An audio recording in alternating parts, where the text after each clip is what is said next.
dadkan danyarta ayaa si weyn uga faa'iideysta agabka kala duwan ee markasta ay siiso hay'adda MBA iyadoona hay'addu u soo marinaysa ururada xidhiidhka la leh ururka hanaqaad ayaa deeqdani qaybinaya iyadoona mas-uuliyiinta hay'adda MBA-na ay halkaasi soo gaadheen iyagoo eegaya qaabka dadkaasi wax loogu qaybinayay maaha markii ugu horreysay deeq noocan oo kale ah MBA ay gaadhsiiso dadka magaalada Laascaanood balse waxaa jira iyadoo deeqo fara badan gaadhsiisa gobolka Sool iyo deegaano kale oo fara badan MBA waa hay'adda kaliya ee sida weyn wax ugu qabata dhanka dadka ku dhaqan magaalada gudaheeda iyo dadka reer miyiga ay ugu horeyso qodista ceelasha iyo hagaajinta waxyaabaha nolosha asaasiga u ah iyagoo halkaasi dadkii qaadanayeen ay si weyn uga mahadceliyeen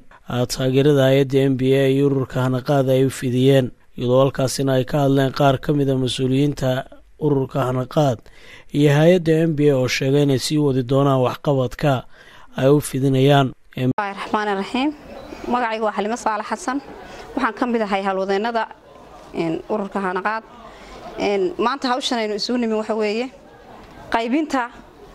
non-food items oo loo qaybinayo dadka danyarta ah iyo IDPS-yada alaabtaas oo ka kooban 315 qoys 315 qoys loogu talagalay in loo qaybiyo haddii aan dib ugu soo noqdo wax cid ka faa'iideysanaysa waxa weeye 315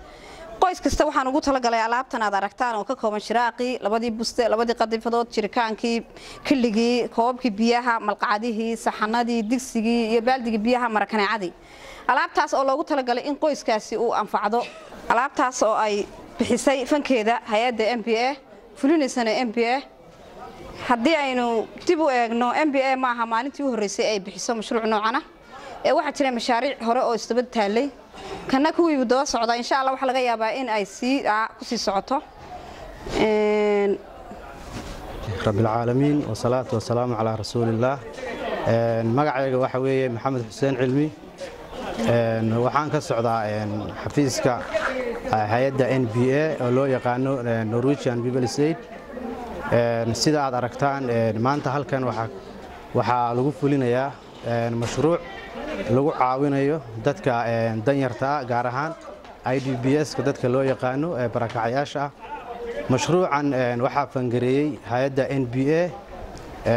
waxaana fulinaya hay'adda wadaniga ah ee loo yaqaano hanaqaad women organization mashruucan waxa weeye waa mashruuc ay insha Allah sida loogu talagalay ay ka faa'iideysanayaan dadka aan hore u soo sheegnay ee danyarta ah waxaana loogu talagalay in laga caawiyo alaab loogu talagalay non-food items-ka oo ka caawinaysa xagga dhismaha shelterka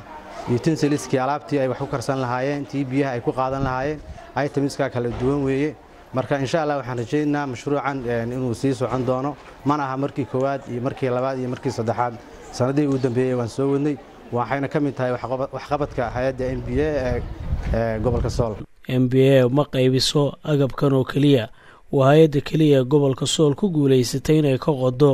ceelal aad u dhaadheer kuwaas oo ay ka cabaan dadka xoolo dhaqatada iyo magaalooyinka qaar ku yaala ururka hanaqaad ayaa laftigiisu wuxuu gacanta ku hayaa boqolaal arday oo isugu jira hablo kuwaas oo si gaar ah wax loo tababaro aan wax lacag laga qaadanin iyagoona si joogto ah u hela xirfado kala duwan oo wax lagu barayo Nolol Somali Channel magaalada Laascaanood.